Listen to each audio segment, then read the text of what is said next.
Gordy y Andreas volaron a China. Se reunieron con un doctor y dos hombres de un linaje de Qigong de 6,000 años. Eran hombres mayores y habían facilitado muchas sanaciones donde no había esperanza. Los maestros de Qigong y el doctor rodearon a Andreas. Dijeron algo, le hicieron una reverencia y se fueron. Gordy se acercó al intérprete y preguntó: ¿qué dijeron? ¿Pueden ayudar a mi hijito? Y el intérprete dijo: han identificado a su hijo como uno de los antiguos, un alma muy antigua, y que esta enfermedad es su manera de partir, y que ni su medicina occidental, que querría cortarle partes del cuerpo, darle quimio y radiación, ni nuestra medicina oriental de Qigong y hierbas chinas, nada lo mantendrá en el planeta. Esta es su manera de partir. Hola, bienvenidos a The Ask Julie Ryan Show. Mezclamos espiritualidad y practicidad para vivir con propósito y alegría. Hoy nos acompaña Donna Corso. En su libro, Cuando las campanas de viento suenan, acabando con el mayor miedo de todos, comparte la historia de un niño con cáncer terminal y la travesía de su familia por el sistema médico para una muerte en paz. Su libro ofrece una guía para liberarnos de nuestro mayor miedo, la muerte misma. Si tienen hijos o nietos, querrán escuchar esta conversación. Estoy ansiosa por explorar este tema espiritual y esencial con Donna y aprender cómo brinda consuelo al final de la vida. Recuerden suscribirse, comentar y compartir este episodio con su familia y amigos. Ahora vamos a platicar con Donna. Donna, bienvenida. Me alegra que estés aquí. Gracias, yo también. Lo esperaba con muchas ansias. Yo también. Dos chicas del sur aquí platicando, aunque no suenas tan sureña, y yo tampoco porque no soy de nacimiento, pero tú tampoco suenas así. No, solo llevo 8 años aquí. Soy del norte. Sí. Pero podemos hablar así, ¿verdad, linda? En tu maravilloso libro titulado Cuando las campanas de viento suenan, hablas de un niñito que estaba al final de su vida. Por favor, cuéntanos de él, su travesía y qué te llevó a escribir. Claro, bueno, lo que me llevó a escribir sobre él, para retroceder un poco, es que hace muchísimos años, Ruth Montgomery, ¿la conoces? Una escritora, me dijo, y ya falleció, pero me dijo que en estos tiempos yo ayudaría a la gente a morir sin miedo. Siempre he mantenido eso en mi conciencia. ¿Qué se supone que debo hacer? Resulta que estaba en una reunión una vez y un joven llamado Gordy se levantó y contó la historia de cómo perdió a su hijo por cáncer de huesos, osteosarcoma, y simplemente supe que tenía que escribir el libro. Sabía que había cosas ahí que la gente necesitaba saber y no sé, simplemente supe que tenía que escribirlo, así que lo escribí. Mi libro, de hecho, está dividido en 2 partes. La primera es sobre Andreas. El niñito es Andreas, es su vida y muerte. Y luego la segunda parte de mi libro son historias de personas que conocí personalmente que llegaron al final de su vida en paz. Nunca conocí a Andreas, pero sí a sus padres, Gordy y Joey, quienes me contaron los detalles de su vida. Sí, es una historia larga y triste, pero creo que necesita ser escuchada. Porque, bueno, para empezar, si un niño es menor de 16 años, la ley dice que tienes que hacer lo que el doctor diga. Y en el caso de Andreas, ya había hecho metástasis, pero insistieron en que le iban a cortar el brazo. Estaba en su brazo, se le iban a cortar el brazo, le iban a quitar parte de las costillas, parte de los pulmones, darle quimio y darle radiación. Y él ya estaba cerca del final de su vida para ese entonces. Gordy preguntó, ¿no hay alternativa? Porque sabían que lo iban a perder. El doctor dijo, si intentan algo así, se lo quitaremos, lo haremos pupilo del Estado y le haremos todo esto sin su permiso. Porque, si son menores de 16, eso pueden hacer. Gordy había dejado su vida en segundo plano Investigó mucho y encontró a unos 300 niños que pasaron por situaciones similares y tuvieron una muerte horrible. Él solo quería proteger la dignidad de Andreas y darle un cierre tranquilo en lugar de hacerlo pasar por todo eso. Tuvieron que huir de la ley los últimos meses de la vida de Andreas porque los servicios de protección infantil estaban en su puerta todo el tiempo y amenazando con quitárselo también a sus otros 2 hijos. Decían que estos no son padres conscientes. Ellos tenían que hacer lo que les decían. No estoy segura de qué tanto de la historia quieres, sí. ¿Y qué pasó? Entonces se fueron de su casa. ¿Y luego qué pasó? Well, Gordy conoció a alguien que le habló de un doctor chino y ese doctor había sanado a mucha gente de Estados Unidos que iba para allá con padecimientos terminales, diferentes cosas terminales. Y este doctor era médico, pero también usaba medicina china y usaba qigong. Así que Gordy llevó a Andreas en un vuelo a China, llegando justo a tiempo para su ingreso y registro en el hospital. Su esposa y los otros 2 niños se quedaron en casa porque era Navidad, pero Gordy y Andreas volaron a China. Se reunieron con este doctor y cuando se reunieron con el doctor, había 2 hombres de un linaje de Qigong de 6,000 años. Eran mayores y habían sanado a mucha gente, claro. Nos sanamos a nosotros mismos, pero habían facilitado muchas sanaciones cuando no había esperanza. Maestros de Qigong y el doctor rodearon a Andreas y dijeron algunas cosas y luego le hicieron una reverencia y se fueron. Y Gordy se acercó al intérprete y le dijo, bueno, ¿qué dijeron? ¿Pueden ayudar a mi hijito? El intérprete dijo, han identificado a su hijo como uno de los antiguos, un alma muy antigua, y esta enfermedad es su manera de partir, ni su medicina occidental que querría. Ya sabe, cortarle partes del cuerpo y darle quimio y radiación, ni nuestra medicina oriental de Qigong y hierbas chinas. Nada de eso lo va a mantener en el planeta. Esta es su manera de partir. Entonces se quedaron un par de semanas y le hicieron tratamientos con hierbas chinas, pues ya habían reservado el vuelo y la estancia por un mes. Al volver a casa, los servicios de protección infantil estaban en su puerta, amenazándolos de nuevo. Hicieron otras cosas alternativas, pero al final él estaba en el hospital y estaba listo para morir. Estaba en la cama, tenía una mascarilla de oxígeno y de repente se quitó la mascarilla de oxígeno y Gordy se acercó para intentar ponérsela de nuevo. Y Andreas tomó el brazo de su papi. Papi, apaga mis pulmones, apaga mis pulmones. Entonces, Gordy decidió, tengo que dejar que Andreas esté a cargo de su propia partida. Falleció solo unos minutos después. Pero lo último que dijo, Gordy escuchó. Cuando las campanas de viento suenen, le pregunté a Gordy qué creía que quiso decir. Y Gordy dijo, supongo que al oír campanas de viento, piense en él. Ya sabes que debo pensar en él o que está cerca de mí. Recordé a Daniel Brinkley. ¿Lo conoces? Es un autor de bestsellers. Escribió Salvado por la Luz y otras cosas. Hay películas sobre él.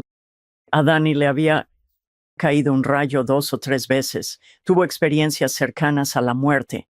Y recordé que en su libro siempre hablaba de las campanas de viento. Así que tuve una conversación con Danny y le hablé, le conté la situación. Y lo que Danny dijo es que cuando estamos dejando nuestro cuerpo físico y atravesando ese túnel energético, nuestra frecuencia se está aclimatando a la frecuencia del otro lado, y dijo la gente escucha música. Algunas personas pueden escuchar música angelical. Danny siempre escuchaba campanas de viento. Dijo que Andrea sabía que la mascarilla de oxígeno y la respiración lo retenían en su cuerpo y que necesitaba terminar. Él ya estaba entrando en ese túnel y escuchando las campanas de viento. Pensé, qué buen título para un libro, así lo llamé. El subtítulo es Acabando con el mayor miedo, el de la muerte. Claro, eso es. ¿Edad de Andreas? Tenía 7 años y era un alma muy vieja. Él sabía que se estaba muriendo. Sabía que un día se escribiría un libro sobre él mucho antes. O sea, yo nunca lo conocí, pero él de alguna manera sabía que se iba a escribir un libro. Y también, y solía jugar con un láser imaginario como una espada de luz, como en Star Wars. Sí, Star Wars. Decía, uso esto para sanar a todos los niños del mundo con cáncer. También se hizo amigo de su cáncer, no le tenía miedo, hasta le puso nombre, y era Amocras, que es sarcoma al revés. Como si lo hubiera nombrado para revertir el sarcoma, tenía osteosarcoma en el brazo, cáncer óseo, y era simplemente extraordinario. Y yo simplemente quería que su historia se contara, pero también quiero que la gente sepa que si tienes un hijo, asumes que vas a tener algo de voz y voto en el tratamiento. Sabes, cuando llegan a un punto donde los tratamientos médicos occidentales no ayudarán, quizá quieras hacer cosas alternativas y podrías descubrir que no te lo permiten. Podrías descubrir que te quitan a tu hijo. De hecho, Gordy encontró bastantes niños que murieron en el hospital. Sus padres estaban en prisión por no aceptar esos tratamientos. Así que cuando esos niños murieron sin sus padres ahí, es horrible lo que hacen, es terrible. Y no sé si las leyes han cambiado. Supongo que son leyes estatales, pero supongo que sigue siendo igual. Quiero profundizar en eso en un momento. La razón por la que quise invitarte fue por esta historia y también para hablar en unos minutos sobre el morir con gracia y con dignidad y cómo podemos ayudar a otros y todo eso. Hace un par de años estaba dando una plática en la conferencia de Helping Parents Heal en Arizona y conocí a una mujer que me contó esta historia. Y no lo recuerdo con exactitud, así que es lo que recuerdo de mi plática con ella. Y dijo que tenía un niño pequeño y creo que tenía 4 años y le diagnosticaron cáncer y era terminal. Estaba al final de su vida y los doctores querían hacerle quimio y radiación y cirugía y todo eso similar a la historia de Andreas. Y ella dijo que solo quería llevárselo a casa, con cuidados paliativos y luego a un hospicio, porque era madre soltera. No tenía más familia, no había nadie que la ayudara, solo eran su hijo y ella. No tenía ninguna red de apoyo. Dijo que simplemente se lo llevaría a casa, lo cuidaría y lo dejaría disfrutar el resto de su vida. El doctor llamó a protección infantil esa noche. Vinieron y se llevaron a ese niño. Se lo quitaron a su madre. No la dejaban verlo ni tener contacto. Lo pusieron en acogida. Claro, el caso judicial para que su caso fuera escuchado. Recuerdo que dijo que tardó unos 3 meses en ser programado. Y lo que hicieron fue que la dejaban verlo una vez a la semana durante 1 hora con supervisión. Ay, Dios mío. Y le dieron quimio y todo eso, y ella no estuvo con él cuando murió. Cuando escuché esa historia, nunca había oído nada, ni remotamente parecido.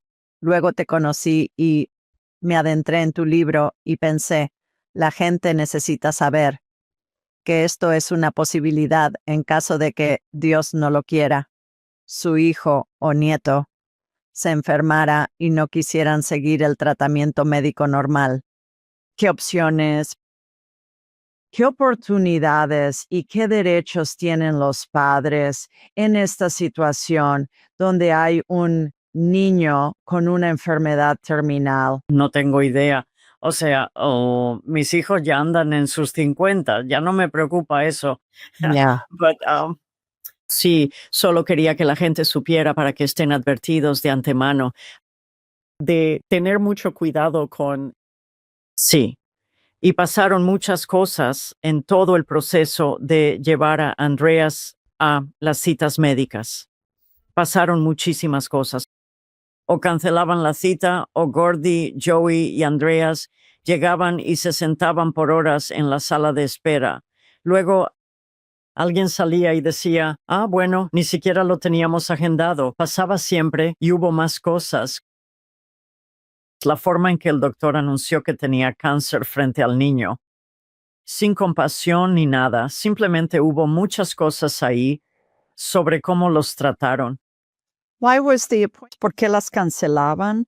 Él nunca supo, pero pasó muchísimas veces, una y otra vez. Y si el cáncer es algo si era tan grave que era importante atenderlo de inmediato, bueno, entonces ¿por qué seguían restándole importancia, simplemente, olvidando agendarlo o lo que fuera? No tengo idea, pero se toparon con muchas de esas cosas.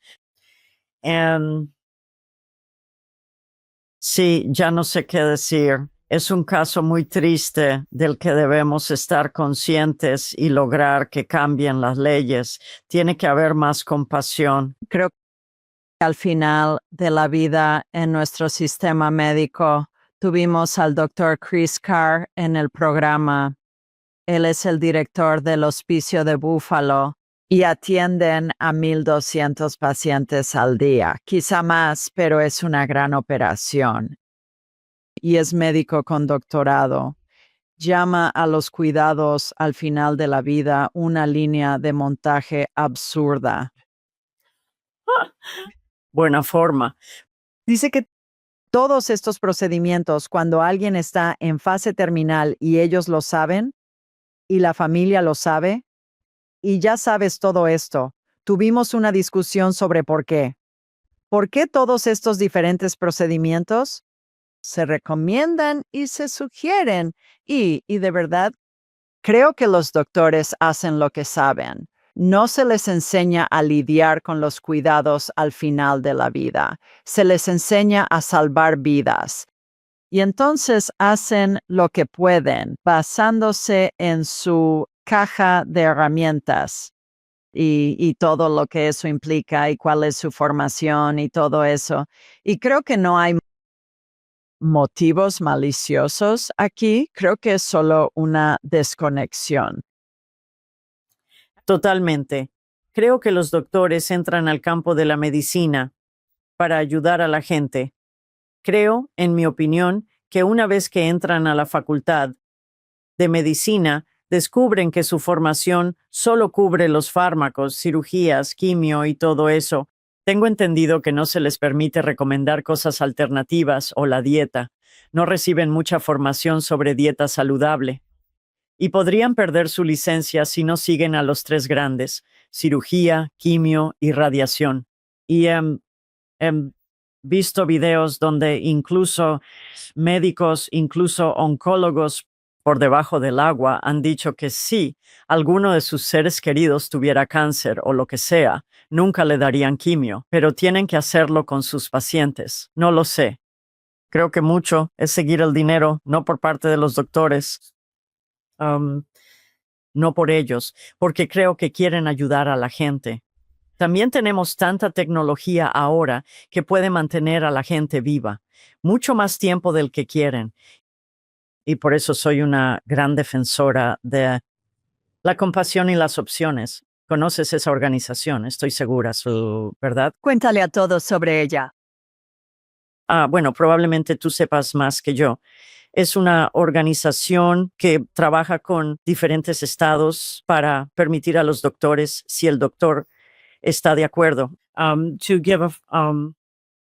dar un medicamento a una persona que ya tiene una enfermedad terminal. Tienen que ser adultos, tienen que estar mentalmente alertas, tienen que tener un pronóstico de 2 fuentes diferentes de que les quedan 6 meses o menos de vida. Y hay algunos otros parámetros ahí, pero sé que Oregón, cuando vivía en Oregón, fue el primer estado que lo autorizó. Y incluso tuve una amiga en mi libro. Escribí sobre un correo electrónico que me llegó de una amiga que conocía ya. Nos anunció a todos que iba a hacer uso de ese proceso. Agradeció a todos por nuestros pensamientos y oraciones. Dijo, dejaré mi cuerpo el día tal, y lo hizo. Fue pacífico para ella. Creo que tenía cáncer. Oregón fue el primero. Y ahora mismo están Oregón, Montana, Colorado, Washington, California, Maine, Nuevo México, Hawái, Nueva Jersey, Vermont y Washington, D.C., y puede que haya diferentes estipulaciones en algunos. Y claro, debes hallar un doctor dispuesto a darte la receta. Debes poder ingerirlo tú mismo. Nadie más puede ponértelo en la boca. Tienes que sostenerlo y tomarlo, sea lo que sea. En realidad, la mayoría que consiguen esa receta nunca la usan. Es la tranquilidad de tenerla en su botiquín. Así que, con la mayoría de las enfermedades, creo que el hospicio y los cuidados paliativos pueden ser suficientes para mantenernos cómodos. Pero hay enfermedades como ELA o ciertos cánceres de huesos que podrían estar más allá de lo que queremos sufrir. Y hay tantas cosas que saber en las que no queremos pensar, porque la gente ni siquiera quiere pensar en la muerte y el morir. Y por eso mi pasión es, quiero que lleguemos al punto en nuestra vida en que podamos esperarlo con ilusión. Sí, algo así. Saber que es el siguiente paso natural y que será algo maravilloso. No el sufrimiento de antes, sino el proceso. Creo que lo he sabido desde que era niña. Mis papás me llevaban a velorios. Nunca vi a nadie despertar, pero me llevaban a velorios. Me hacían reflexionar. Solo recuerdo una vez que era alguien que no conocía, alguien que mis papás conocían, y me acerqué al ataúd y pensé, ni siquiera están ahí adentro. Sentí que estaban en otro lugar y pensé, wow, esa debe ser la parte más emocionante de la vida para mí. Y sabes, de niña creía que íbamos al cielo. Ahora tengo una descripción diferente, pero sigue siendo más o menos lo mismo. Pero pensé, ¿por qué íbamos a llorar, sabes, por ellos? O sea, lloramos por nosotros porque no los vamos a volver a ver. Pensé, ¿cómo? Y siempre me he pensado eso. Y incluso más recientemente he pensado en escribir un libro, Las 5 estaciones de la vida. Pensé que la primera estación, la primavera, serían tus primeros 20 años. Y siempre tenemos cosas que esperar con ilusión. Sabes, eres niño, esperas ir a la escuela o esperas convertirte en adolescente y quizá manejar o lo que sea. Y luego el verano de la vida sería como los siguientes 20 años, de los 20 a los 40. Y esperas con ilusión empezar una carrera, casarte, empezar la universidad, tener una familia, todas esas cosas. Y luego la siguiente, el otoño sería entre los 40 y los 60, más o menos. Y esperas con ilusión. Quizá conseguir una nueva pareja o un nuevo trabajo, una nueva carrera, o viajar, o cambiar a tu vieja pareja. Conseguir una nueva. Sí, o viajar, o bien. De los 60 en adelante es el invierno de la vida, mi etapa. Pero quizá esperamos viajar, pero muchos ya no tienen nada que esperar y entonces pueden volverse adictos al sillón o, ya sabes, no se sienten bien y simplemente no encuentran nada que esperar con ilusión y entonces se deprimen. Quiero que incluso en estos años miremos adelante con ilusión, no apresurarlo, sino esperarlo, como si hubiera algo aún más maravilloso por venir. Ujú. Así que sí, espero el proceso de morir, solo que no hoy. It's the Yeah. bottom line, right? Solo que no hoy, por ahora. Yeah. Very much. Yeah. Volviendo al cuidado compasivo, es muerte digna en muchos estados. Sí, esos son otros términos, sí. O ayuda para morir, porque un doctor ayudará, ya sabes, dándote la receta. Antes se le llamaba, ¿cómo se llamaba? Suicidio algo, pero no es suicidio. O sabes, la gente que se suicida, ellos podrían seguir viviendo. Pero en este caso es una persona que no tiene esa opción. Saben que se están muriendo. Solo quieren estar cómodos. Tuvimos a Leanne Hall en el programa hace un par de años y su hijo murió por suicidio y ella me animó a mí y a todos los que escucharon el episodio a decir murió por suicidio en lugar de cometió suicidio porque dijo que cometió suena a que es un crimen. Y antes lo era. Ya no lo es, pero ella dijo murió por suicidio. Había alguna circunstancia particular como murió por cáncer, murió con cáncer, murió de cáncer. Así que ella me enseñó y lo he considerado mucho. Murió por suicidio. Pensé que tocó un punto muy bueno en el que yo no había pensado. Y por eso quería mencionarlo también. ¿Cómo percibe nuestra sociedad la muerte? Creo que nos hemos vuelto tan insensibles a ella porque estamos constantemente bombardeados con, ya sabes, las noticias o las películas o todos los medios que muestran a todo el mundo acribillado y todo. Y entonces lo estamos viendo tanto que creo que para algunas personas ya no es muy significativo. Estamos insensibilizados, pero se ha extendido la idea de que prolongar la vida a toda costa es siempre lo mejor. Eso no es cierto. Tenemos tecnología que puede mantenernos vivos. Es importante hablar con la familia y decirles lo que quisiéramos, lo que no, al final, para que no tomen la decisión y se sientan culpables. Si te desconectan, vivirán con eso. Pero si ya les dijiste, no quiero que me mantengan con vida con una máquina, eso lo hace más fácil. Ujú, ujú. La directiva médica al final de la vida ¿qué quieres? Sí, y la mayoría no la tiene. También se le conoce como testamento vital. Es un formulario. Puedes conseguir un formato en línea. Sí, y solo lo llenas. Es muy sencillo. Es fácil de hacer. ¿Crees que la insensibilización a la muerte es un fenómeno nuevo con la tecnología? Sé que la muerte hace muchas décadas era algo que se esperaba. Ya sabes, antes, en un momento, la gente con muchos hijos casi esperaba que algunos murieran de tisis o lo que fuera, se morían y la familia lo aceptaba. Lo aceptaba, no que no le importara. Igual guardaban luto, pero no se ponían como nos ponemos ahora, creo. Así que, no sé la diferencia. Solo quiero que la gente sepa que es una parte natural del ciclo de la vida, al menos por ahora. Creo que llegará un momento en que ya no haremos eso. Tal vez, pero esa es solo mi creencia personal. ¿Que hallaste en otras culturas? ¿Estudiaste otras y sus ideas y tradiciones sobre cómo acompañan a sus seres queridos al final de sus vidas? ¿Difiere de cómo lo manejamos aquí en Estados Unidos? Los budistas, una diferente, el libro tibetano de los muertos, ¿no? Los muertos tienen un proceso para guiar, un alma a través de los bardos, que supongo son las dimensiones del campo astral inferior, y saber cómo estar con el cuerpo y ayudarlos. Desearía que pasáramos más tiempo con el cuerpo. Lamento no haberlo hecho con mi mamá. Mi mamá estaba en el hospital.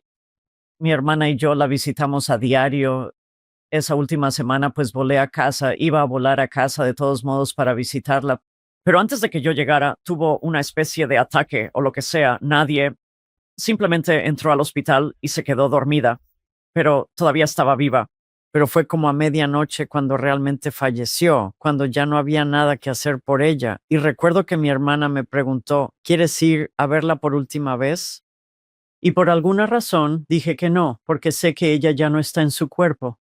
Pero al mismo tiempo, tal vez es mejor velar el cuerpo durante 3 días, como lo hacen algunas tradiciones. Pero también me parece que las diferentes culturas son interesantes, como los judíos que guardan el Shiva. Tengo amigos judíos y fui a muchas casas, donde uno de sus seres queridos había fallecido y en algunos casos llevan dulces. Esta era una casa en Los Ángeles y todos llevaron dulces. En ese momento yo era adicta al azúcar, pero no he comido azúcar en años. Pero yo estaba como, ay, Dios mío, qué paraíso. Había 50 postres diferentes allí. Me pareció increíble. Y otras familias que guardan el Shiva es solo comida normal. Y luego, y luego ciertamente hay muchas otras culturas, pero encuentro que en las familias donde no se hace nada en cuanto a rituales, el ritual me parece reconfortante, porque sabemos qué hacer. De todos modos, andamos como en una nube y Es una forma de darnos un cierre. Mientras que cuando hablo con gente, y tengo muchos amigos cuyas familias no tuvieron ningún tipo de celebración de vida o servicio conmemorativo o funeral o lo que sea, y algunos parecen sufrir más adelante porque sienten que nunca tienen un cierre, que su ser querido se ha ido. ¿Te has topado con eso? Sí, creo que eso es cierto. Sé que, digo, hay tantas maneras diferentes de tener ese cierre. Tenía una amiga cuando vivía en Boulder, Colorado. Parte de mi camino espiritual era hacer danzas de paz universal, que es danza sufí, pero de todas las diferentes tradiciones espirituales a las que danzábamos. Era realmente un camino espiritual, no solo bailar, pero una de las personas que venía, Holly, sabía que se estaba muriendo. Sí, cuando murió, vivía en una casa con su hermana y otras mujeres. Y yo pensé que todavía estaba viva. Y fui allí un día, toqué la puerta y su hermana me abrió y le dije, bueno, solo quería despedirme de Holly porque sé que se está acercando al final. Su hermana dijo, puedes ir a verla, está arriba en su cuarto, murió ayer. Tenían hielo seco, la tenían recostada como una cama. No una cama, sino un chaise longue. Veía las montañas por la ventana, con hielo seco alrededor bajo la cobija. Y invitaron a la gente a venir y sentarse y hablar con ella y despedirnos. Pero, o sea, yo esperaba un cuerpo vivo allí. Wow, nunca había oído eso. Y luego ella quería ser cremada o había juntado un montón de fotos de su vida. Y ella y su hermana hicieron un hermoso folleto con todas estas fotos y quería ser cremada, pero quería que sus restos quería que plantaran un duraznero en el patio y pusieran las cenizas allí. Hicimos un gran círculo con las danzas de paz universal en el patio, con este árbol en el medio, sus cenizas están ahí. Mientras hacíamos esta danza, pedía una señal y había creo que era un cuervo. No había otros pájaros alrededor, pero había un pájaro y creo que era un cuervo o algo así, y no dejaba de pasar, ya sabes, volando sobre nosotros. Tuve un sentimiento, ¿será ella? Oh, o ella envió al cuervo. Ya. Ah, Pero bueno, esa fue una manera maravillosa de despedirnos de ella de una manera ritual. Y creo que una de las historias de mi libro es sobre un hombre que quería morir como judío. Era judío, pero nunca lo practicó. Pero cuando se acercaba el final, le dijo a su esposa, quiero morir como judío. Tuvieron una celebración de vida con él allí, vivo. Como dijiste, es más bonito cuando pueden oír lo que dices de ellos en lugar de esperar a que estén muertos y todos llegan y hablan de ellos. ¿Por qué no celebrar mientras están vivos? Eso fue algo bonito. ¿es posible que alguien acepte su muerte? Creo que sí. No significa, sí, si nos dan un pronóstico de que vamos a morir, siempre van a estar las 5 etapas. Recuerda, Elizabeth Kubler-Ross identificó 5 etapas. Ya sabes que estamos en negación y luego negociamos con Dios y todas estas. Se me olvida cuáles son las 5, pero podemos aceptarlo. Y como dije en la segunda parte de mi libro, las historias son sobre personas que lo aceptaron. Mi abuela estaba en un asilo cerca del final de su vida. Era diabética y supongo que vieja. Simplemente estaba vieja, pero bueno. Sí, una mañana que la vio mi mamá y mi abuela dijo, ¿adivina quién vino a verme esta mañana? Mi mamá pensó que era el pastor, pues ¿quién más a esas horas? Pero mi abuela dijo, no, fue Jesús. Estaba parado al pie de mi cama y creo que le hacía señas como para que lo siguiera. Mi abuela no era una persona particularmente religiosa. Iban a la iglesia de vez en cuando, pero eso realmente la consoló al final de su vida. Y creo que mucha gente, todo el mundo tiene visiones al final de su vida. Y eso es, para mí, una invitación. Como, sí, cuando oigo que alguien murió, sé que se supone que debo decir, ay, qué lástima. Simplemente no puedo obligarme a decir eso. Digo sí, qué suertuda, pero trato de no decir eso cerca de otros, no entienden el concepto. Incluso cuando mi mamá y mi papá murieron fue como, vas, mamá, estoy feliz por ti. Es posible, pero depende de qué. Si nos criaron en una religión que nos dice que podríamos ir al infierno si hiciéramos o no algo, ese puede ser un miedo muy arraigado, con el que quizá nunca lleguen a aceptar que sea una buena experiencia. Creo en la reencarnación, así que hemos tenido muchas vidas pasadas, en las que la muerte fue horrible para nosotros. Por eso podríamos tener miedo, inconscientemente, y esa memoria celular de una muerte que no salió bien, y aferrarnos a eso. Hay muchas razones por las que la gente no tiene una buena muerte, pero es posible una vez que se sueltan de todas las cosas con las que nos han adoctrinado. Mi sacerdotisa, Donna, dice, ¿no sería genial si de verdad supiéramos si íbamos a volar o a arder al morir? Me gusta que el de mi libro de asistencia angelical a quienes vienen a planear un funeral en esa iglesia. Y de eso hablo, también. En mi libro, todos estamos rodeados de espíritus de seres queridos y mascotas fallecidos y de ángeles.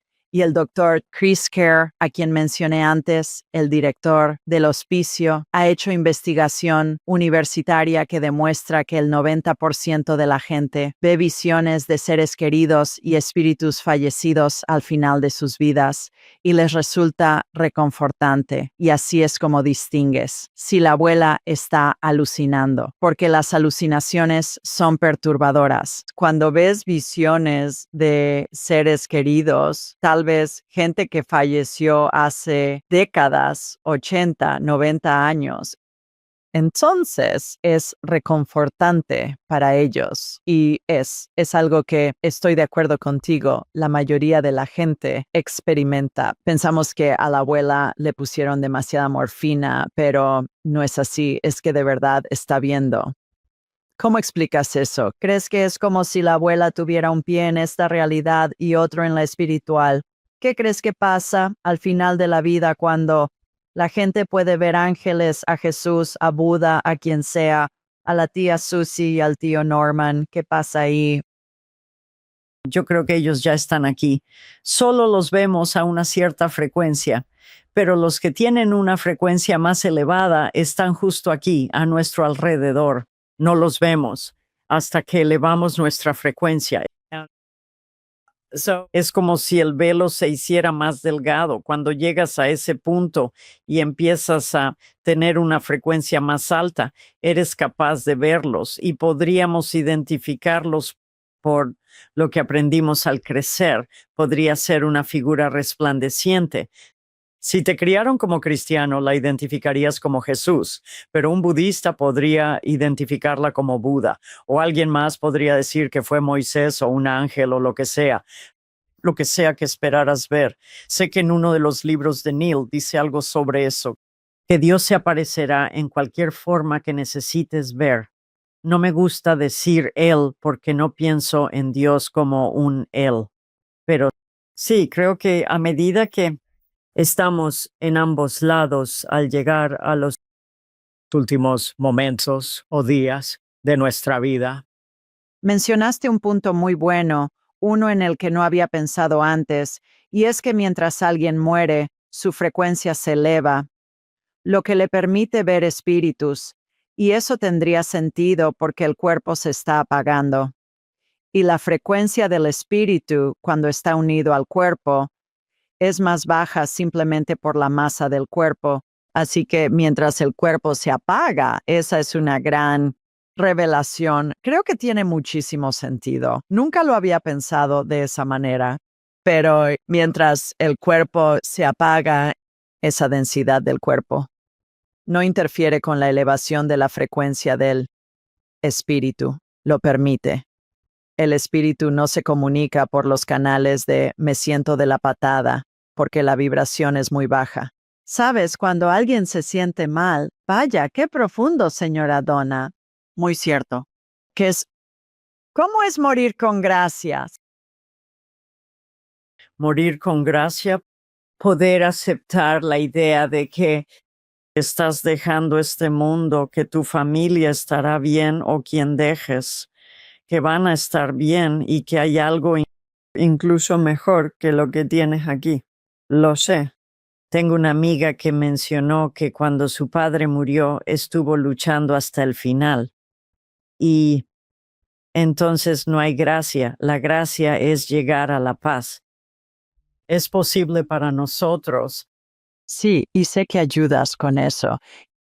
¿Qué se siente cuando nadie más o cuando una persona ya no teme a la muerte? ¿Qué has notado en las familias y seres queridos con los que has trabajado? Bueno, no he trabajado tanto con moribundos. Fui voluntaria al oír de Ruth Montgomery hace muchísimos años, unos 40 o 40 y tantos.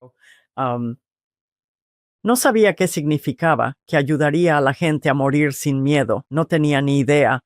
Pensé, tal vez cuando muera, lo viviré conscientemente y eso ayudará a los demás a soltar el miedo. Así que bueno, sin saber qué más hacer, fui voluntaria en un hospicio cuando vivía en Ohio, en el área de Cleveland. Teníamos un hospicio allá y fui voluntaria un par de años.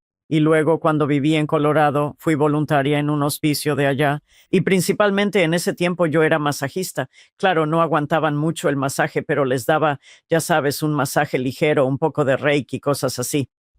Y lo hice durante un año, pero no tuve tantos clientes. No estuve realmente con ellos en el momento de la muerte. Me encantaría tener esa experiencia, estar con alguien en ese momento, pero creo que hay una paz que llega cerca del final para la mayoría de la gente, cuando por fin se han hecho a la idea de que no van a mejorar y volver al trabajo o lo que sea, ya sabes, cuando por fin han aceptado que realmente van a morir y con suerte saben que en realidad no hay muerte. O sea, ese es el punto de todo esto. La muerte ni siquiera existe. Solo pasamos a otro tipo de vida o llámalo graduación o como quieras. No es la muerte. Una vez que una persona puede por fin aceptar eso, creo que puede ser pacífico.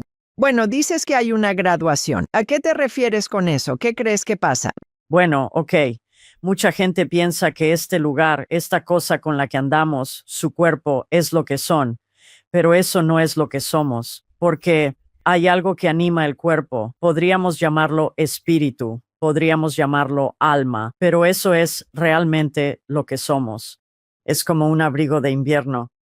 No eres ese abrigo. En primavera te lo quitas y te deshaces de él. No significa que tú eras el abrigo. No, es solo algo en lo que estabas. Estos cuerpos son el único vehículo que tenemos para poder movernos y vivir nuestra experiencia en este mundo tridimensional. La única manera de desplazarnos y tener nuestra experiencia de vida es tener un vehículo, y los vehículos que nos dieron son estos cuerpos. Cuando terminamos con el vehículo, lo dejamos, pero continuamos. Lo que somos es lo que lo animaba.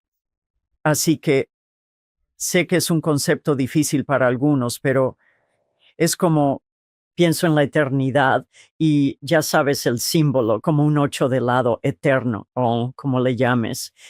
Estamos en este mundo físico, cruzamos al otro lado, volvemos al espiritual y luego cruzamos de regreso.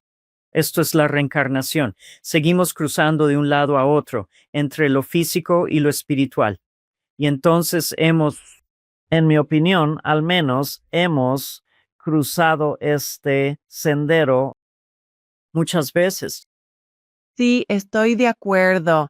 ¿Crees que nosotros, el poder de ayudar a alguien, cuando trasciende con oración y meditación, qué crees que pasa cuando la gente reza por alguien que está al final de su vida o sufriendo o por lo que sea, rezando por un rezando por un touchdown en un partido de fútbol americano, lo que sea? ¿Crees que eso tiene poder, la energía de la oración, meditación, de todo eso? ¿Qué opinas? Creo que la oración es muy poderosa y es posible ayudar a calmar su mente y ayudarlos a pasar. Y Sé que conoces a Raymond Moody y su libro.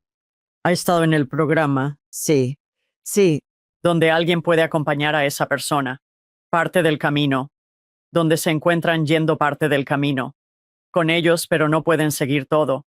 Pero eso ayuda a la persona a irse. Lo sé, hace unos años mi cuñado estaba al final de su vida, todavía en casa. Se había inscrito en el hospicio, pero seguía viviendo en casa. Y yo había ido a visitarlos y cuando me iba, um, me senté en el banquito, él estaba en la silla y hablé con él. Le dije, ¿sabes quién soy, verdad? Y dijo, hermana, en realidad soy su cuñada, pero bueno, sabía quién era. Y le dije, ya me voy, pero nos volveremos a ver. Y le dije, sabes, vas a emprender un viaje hermoso muy pronto. Y solo quiero que de verdad no le tengas miedo. Va a ser hermoso. Y, sabes, tu mamá va a estar ahí, tu papá. Mencioné a sus dos hermanos que están del otro lado. Todos te esperan. Va a ser una experiencia hermosa y muy especial. No tengas miedo al ver ese túnel o esa luz que te llama. No te preocupes por nada a los lados. Solo ve hacia la luz. No sé, creo que me escuchó en algún nivel, quizá no conscientemente, y ese no es su sistema de creencias. But, esa noche, después de que me fui, ellos vivían en Pensilvania. Creo que se cayó. Finalmente mi hermana y su hijo lo llevaron de urgencia al hospital. Ya sabes, al hospital.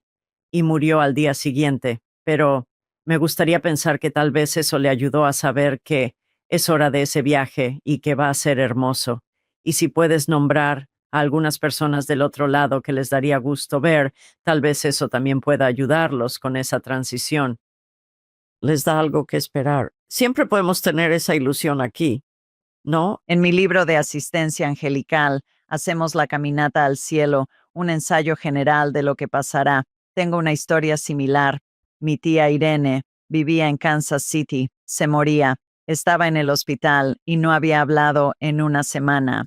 Y mi agenda era una locura, así que volé a Kansas City. Creo que estuve en tierra como unas 12 horas o algo así. Renté un coche y fui al hospital. Mi tío estaba ahí, y cuando entré, él le dijo que yo iba a llegar, y cuando entré al cuarto, ella me tomó de la mano, y digo, esta mujer tenía una línea directa al cielo. Ella era una guerrera de oración y temía morir. Me tomó de la mano, se despertó y dijo, tengo tanto miedo de que Jesús me haya abandonado. Tienes que decirme qué va a pasar. Tienes que decirme qué está pasando. Le conté, sus padres estaban ahí y yo describía quiénes estaban en el cuarto y todo. Y luego me quedé un par de horas. Estaba despierta.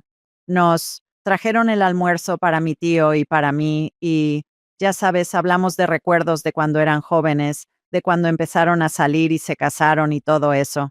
Y luego me fui y regresé al aeropuerto y ella no volvió a decir ni una palabra y falleció a la mañana siguiente. Y yo, como tú, creo que necesitaba esa paz de lo que iba a pasar. Y ella sabía que yo sabía porque le había contado lo que pasó cuando mi madre moría. Y luego otros durante ese tiempo intermedio entre que ella murió y mi mamá falleció, que es de lo que hablo en el libro. Así que creo que señalas algo importante, Donna, en que si podemos compartir esta información con nuestros seres queridos, al final de sus vidas, sí, les ayuda a no tener tanto miedo y les ayuda a relajarse y les ayuda, no sé si disfrutarse a la palabra, pero ciertamente le diste a tu cuñado la oportunidad de ver las cosas desde una perspectiva diferente y decir, ay Dios mío, ¿qué es este viaje que voy a, ya sabes, a vivir y cómo se va a desarrollar? Y tú fuiste el catalizador para que él viera algo desde una perspectiva diferente. También es importante hacerle saber a la gente que no hay juicio.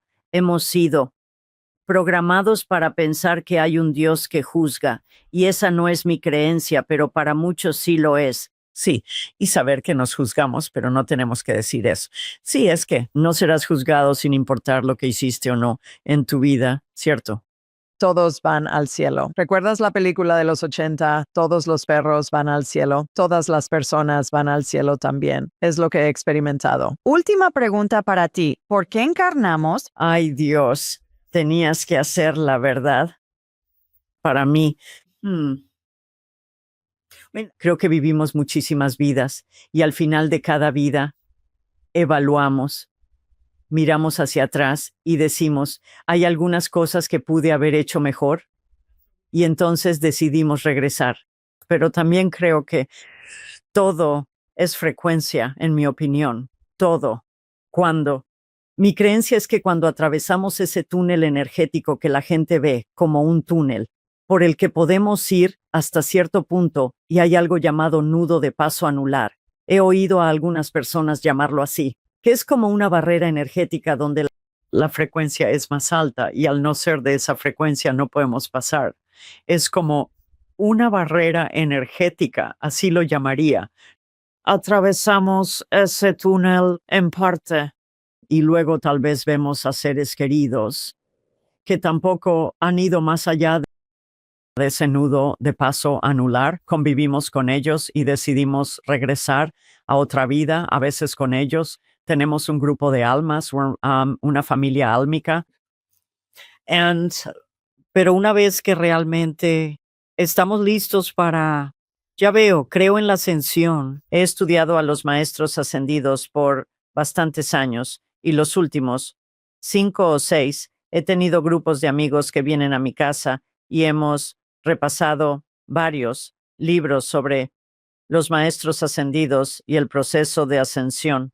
Estamos ahora mismo ascendiendo a la 5ª dimensión para quienes quieran. Vivimos en la 3ª dimensión. Para llegar ahí debemos elevar nuestra frecuencia y eso se trata del amor, de ser amoroso y de soltar todas las emociones y cosas de baja frecuencia, apegos, adicciones, todas esas cosas para elevar nuestra frecuencia. Y creo que para mí, la Tierra misma, que es un ser vivo, está pasando por este proceso de ascensión y muchos de nosotros iremos con ella. ¿Qué es un maestro ascendido? Ok, un maestro ascendido es una persona que vivió muchas vidas y con el tiempo lograron aprender todo lo necesario en este plano terrenal, elevando su frecuencia para poder ascender. La 5ª dimensión es a donde la mayoría se está dirigiendo ahora. Se nos ha enseñado que Jesús es el único y Él es uno de ellos, pero hay miles de ellos que ya están en niveles más altos y no son distintos a nosotros, es nuestro camino. Jesús dijo que haríamos lo mismo que Él, en mi opinión. Y eso significa cada vez más y más cosas, por supuesto, mientras estamos aquí, pero además el propósito de estar en este mundo 3D es elevar, es superarlo, hacer las experiencias que queríamos en esta dimensión y luego ir a casa, que son dimensiones más altas. Eso probablemente llega hasta arriba, no sé, algunos dicen que la 12ª es la más alta y no sé nada de eso, solo sé que estos son los tiempos que siempre se han profetizado en los que estaríamos posiblemente saliendo del ciclo reencarnacional. Nunca se supuso que fuera como se suponía que debíamos ser, se suponía que vendríamos aquí y viviríamos para siempre, todo el tiempo que quisiéramos, pero nosotros, creo que fue durante la caída, lo que algunos llaman la caída de la humanidad, creamos este ciclo reencarnacional. Hemos estado atorados en él porque no sabíamos que debíamos salir. Así que estos son los tiempos, porque salimos de la era de Piscis, entrando en la de Acuario. Este es el momento en que nos movemos hacia lo que llaman la edad de oro o la era de paz. Y habrá algunas personas que decidan no hacerlo, habrá algunas personas que vivan en una frecuencia más baja y entonces no están listas para realmente pasar a lugares más altos. Así que reencarnarán en otro lugar, pero la Tierra misma va a estar en una frecuencia más alta. Sé que es complicado, no sé cómo explicarlo más que eso. Tengo una pregunta. Siempre oigo, de la tercera pasamos a la quinta dimensión. ¿Qué es la cuarta dimensión? ¿Y por qué nos la saltamos? Sí, yo también me lo preguntaba. Muchos de nosotros lo cuestionamos. Lo que entiendo es que es como el puente que nos lleva a la quinta. Y hay muchos niveles en esa cuarta dimensión. Los niveles más bajos de la cuarta dimensión serían como el infierno, porque es una frecuencia muy baja y la gente puede atorarse ahí. Puede ser muy oscuro, puede dar miedo. Podría ser el plano astral. Hay almas atoradas ahí por diferentes razones. No van hacia la luz. Cuando mueren, quizá no sepan que están muertas, así que no van hacia la luz. Podrían ser adictas a algo. Podrían estar con tanto miedo de que no van a ser aceptadas en el cielo, que simplemente se quedan ahí. Pero sí, la cuarta dimensión, yo lo que entiendo es que es como un pasaje que lleva a la quinta dimensión. Solo pienso en The Fifth Dimension, el grupo musical de los 60. Ya sabes, la era de Acuario. La era de Acuario, hacia allá vamos ahora mismo. Y eso es. Y también por eso hay tantas cosas oscuras pasando en todo el planeta, porque está llegando más luz al planeta. Y entonces las cosas oscuras, ya sabes, guerras y cosas horribles que pasan, tienen que salir para que la luz pueda deshacerse de la oscuridad. Así que, aunque parezca que pasan cosas malas en todo el planeta, en realidad es bueno, porque se han barrido bajo la alfombra por demasiados milenios y ahora todo está saliendo para ser más vibrante y lleno de vida. Interesante. Temas en los que podríamos pasar otra hora o dos. Gracias por compartirlos. Eres tan encantadora, elegante, sabia y conocedora de todo esto. Y te agradezco tanto que saques a la luz, especialmente esta parte sobre las leyes con niños enfermos, porque yo nunca supe de eso. Creo que la mayoría no lo sabe. Gracias por educarnos sobre eso. Y si no, no podemos mejorar lo que no sabemos que necesita mejorar. Gracias por poner eso en primer plano. Para quienes ahora lo sabemos, una vez que lo sabes, ya no puedes fingir Así que es. no. Así es. Número 1. Y 2, gracias por difundir esta información sobre cómo podemos ayudar a las personas al final de la vida y a no tenerle miedo, porque no hay nada que temer, aunque no es lo que nos han enseñado. Y la mejor manera de controlar a la gente con el miedo. Cierto, exactamente. Sí. Gracias por eso. Entonces, ¿dónde te pueden encontrar? Bueno, ya no tengo página web.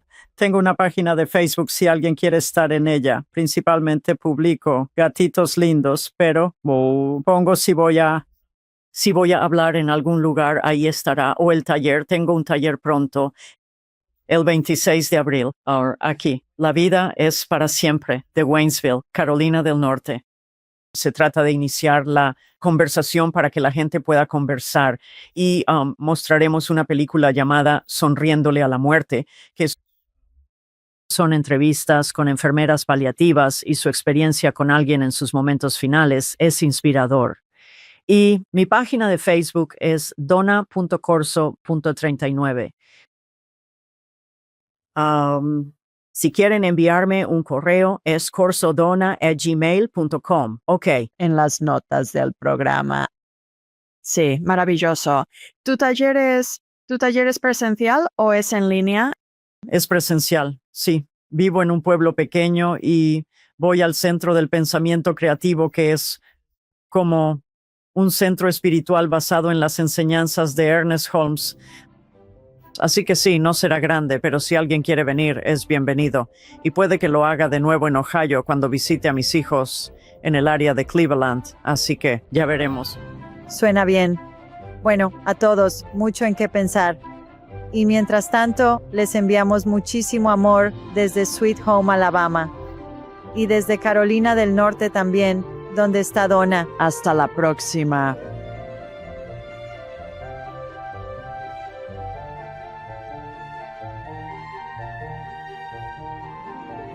Para enriquecer tu viaje espiritual, haz clic en los videos de abajo.